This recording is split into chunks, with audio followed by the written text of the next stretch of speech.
Welcome to Painter Files Breakfast. Painter's Breakfast. Painter's Breakfast. Painter's Breakfast. There we go. Welcome to Painter's Breakfast. How have you been, my markers? A lot going on today. Preferably not too much, but enough. I made oatmeal with sweetened fruit, which seems kind of counterproductive, but it's actually really nice. And I'm working on a piece again, a big piece, which I'll show you at some point today. And all this, it should be fun. As you can hear, my lucky cat is a ticking. I think I'm gonna move him in frame, actually. If you give me a moment. It's been an interesting week. We went on a little adventure in Tacoma Park. I got my cafe, my bowl of oatmeal with all the good foods, and just an overall happy silliness that is necessary. So I am working on that. And yeah, it's good. Setting up the thing. You know how this goes. We've done this 1,000 times. Alright, so look at that. Now we set that up there. We turn the camera around so people can actually see us. And boom. Magic.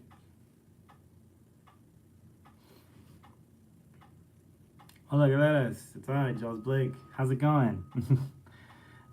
Today I'm having, this is a painter's breakfast, as you well know. Today I'm having oatmeal, sweetened mango and blueberries over oatmeal, actually, and a wonderful coffee.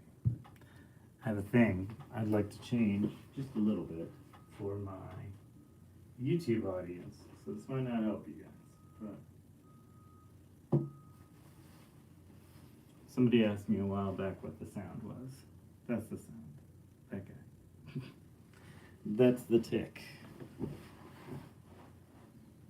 Perpetual motion machine. That guy. So how have you been? What's going on? What did the bang? How are you? Today is a big World Cup Brazil game, so I'm excited about that. I've got paintings. I've got a painting that I'm working on. I'll happily explain that as time goes by. Whoever's watching on YouTube, hello. I haven't heard anything yet. Yeah, it's really good actually. I'm excited about this oatmeal. I've been doing this for a little while now, where I'm sweetening my oatmeal with condensed milk. And then I'm doing like a little light roasted fruit to go with it. It's very good.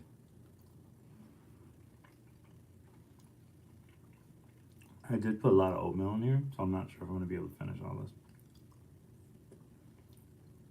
But it is good. It's very good.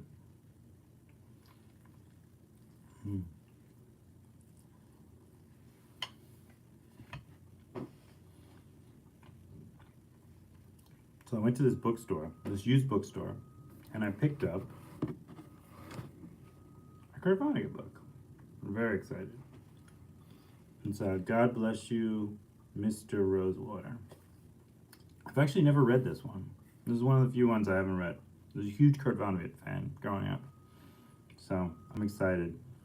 He is a interesting, funny, crazy satirist. Great writer. If you've never read Kurt Vonnegut, I suggest you try it. And then I got a little vintage pocket knife, because who doesn't want to fight people with little tiny pocket knives in the year 1970. And then I got a date stamper, which I'm excited about. I always wanted one of those. Growing up as a kid, you know, like where it says like, Diciembre 2, 0, 2. So December 2nd, 2022, and so on and so forth. 22.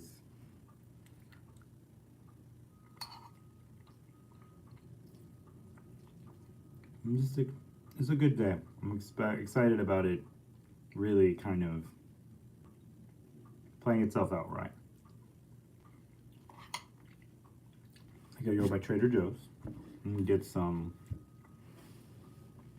food for dinner and lunch for me and Alec. She's not feeling well today. Her head hurt really bad yesterday. So I'm taking care of her.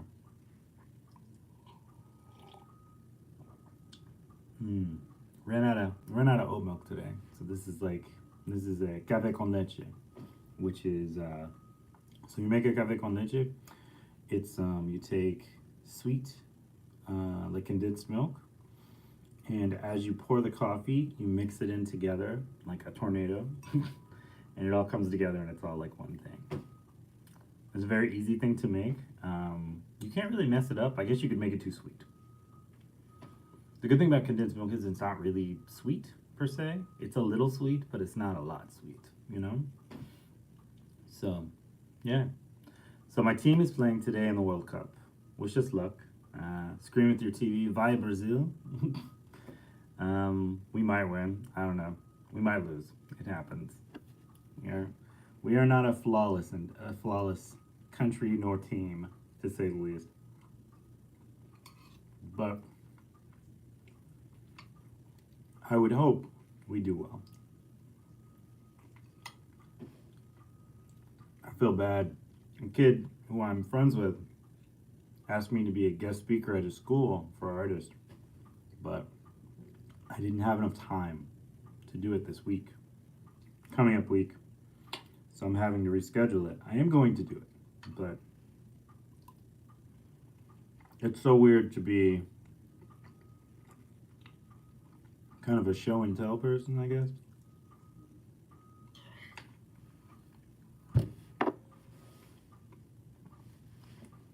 It's that video that pops up every once in a while where somebody's like looking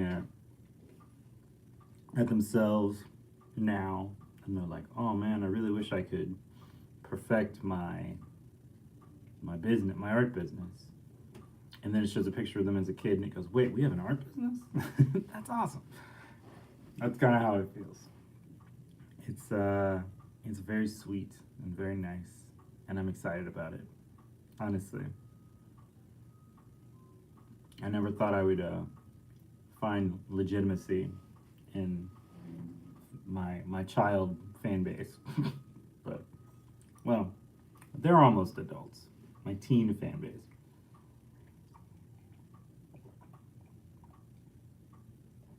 But they're great.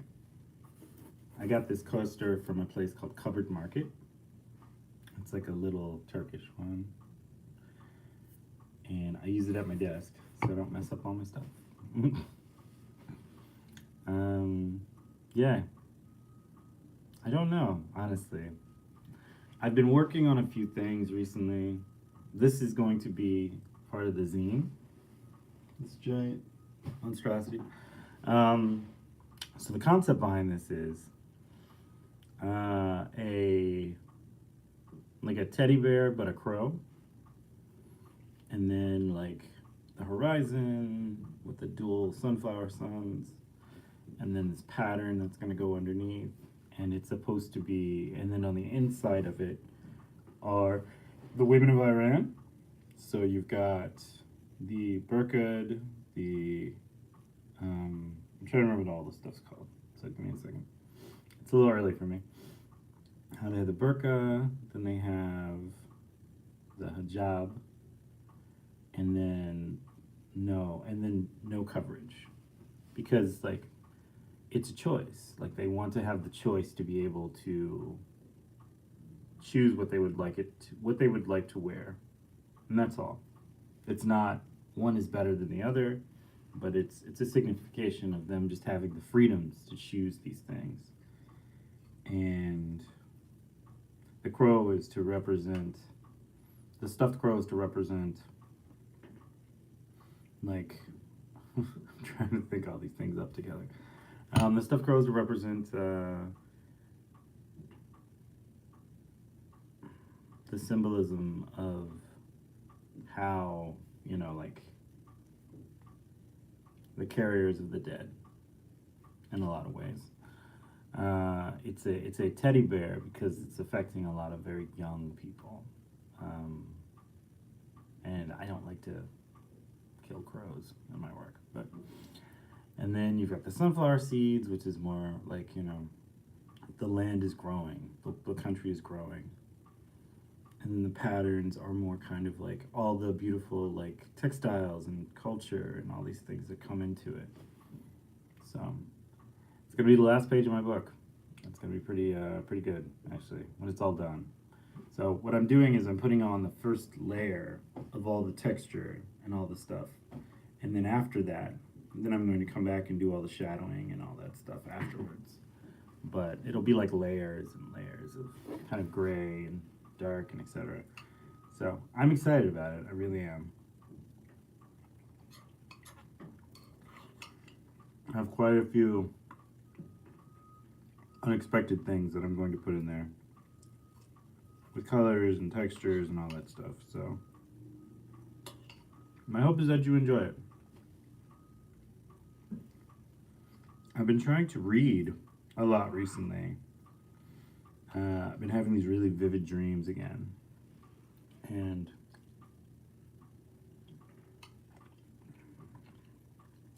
when I read books, I find my mind kind of expands a little more on what it wants to do as far as art stuff goes. And I've always had kind of like a little bit of an ocular pain in this eye. So when it starts to hurt, I kind of just cover my eye with my hand.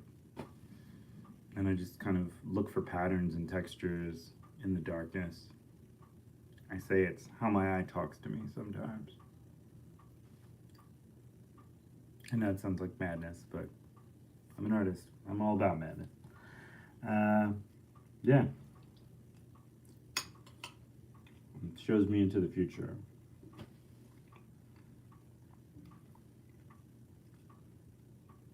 Explaining things to people is always very strange. Because like everything you would like to explain to them probably makes you sound like you're crazy. Which is its own fear of all those things. Dementia runs in my family. It's very fun. As does lupus. Which when you find out what that is, does not sound as cool as it sounds. You would think that would be like lycanthropy or something, but it's not.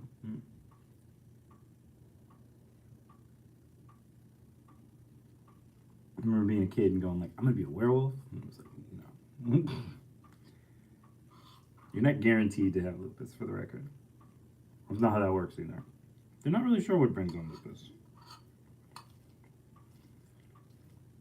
So, I look for the signs, and I take vitamins, and I try to do the best I can.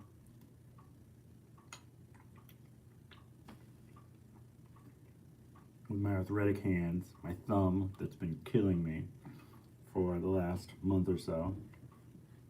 It just never stops, You just appear to grow older and become more and more. Getting out of bed is more and more of an effort, but that's okay. It's a part of life, I guess. I don't know.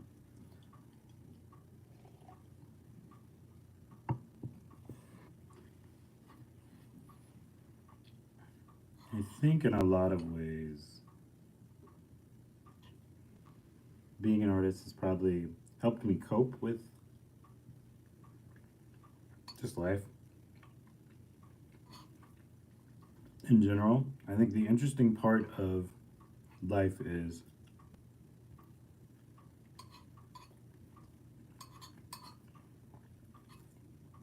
you figure out the things that really like interest you and attract you, and then you work really hard at those things.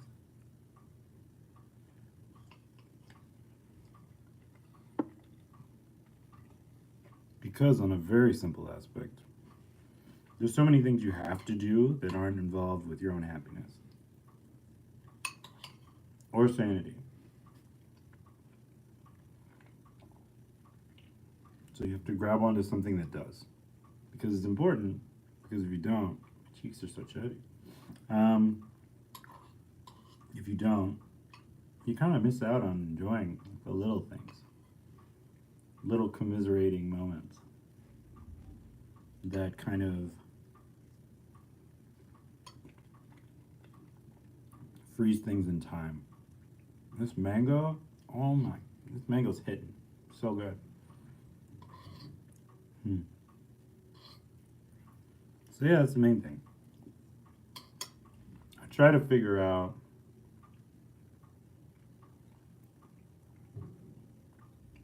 like how to kind of capture these great moments in time that I get to live through and see them better than how they could have been had I had not been just focused on them.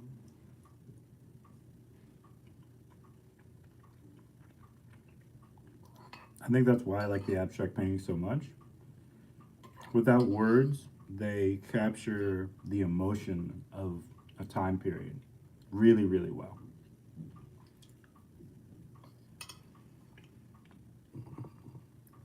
I don't have to say I'm extremely elated about something.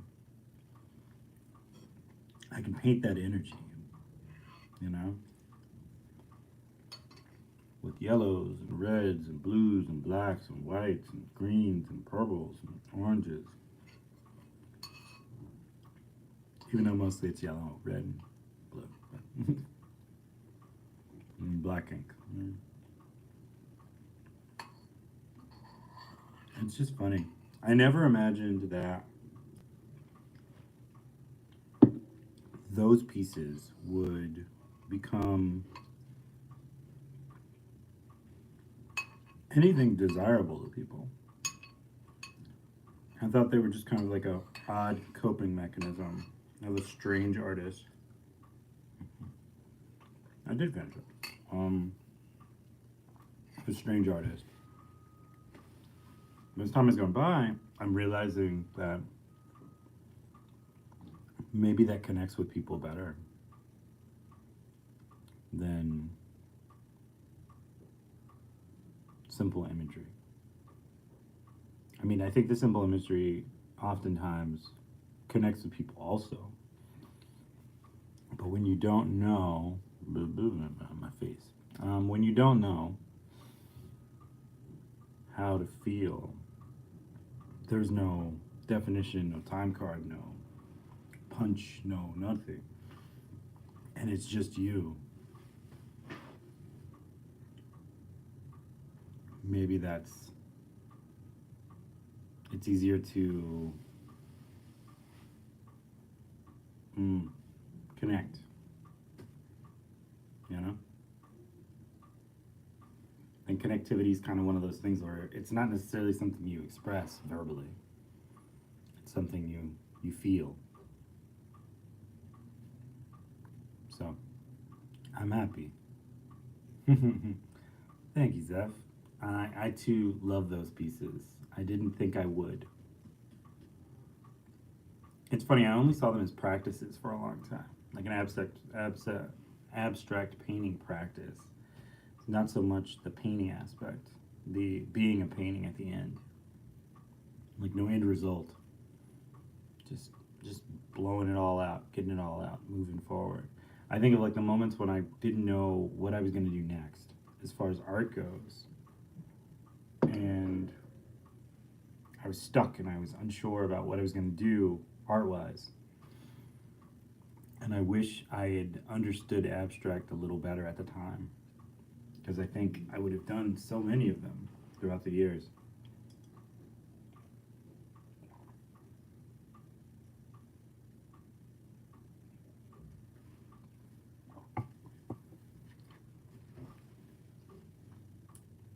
So I just feel kind of lucky. I feel lucky that I found this art form. I feel lucky that I've really kind of made it my own. And I'll be interested to see where it goes as the years go by.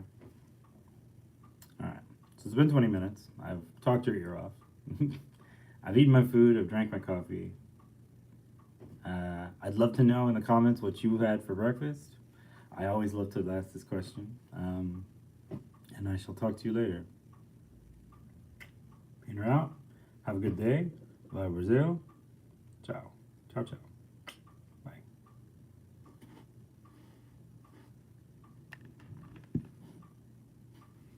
Special goodbye to all the great grandfathers. My Galeras.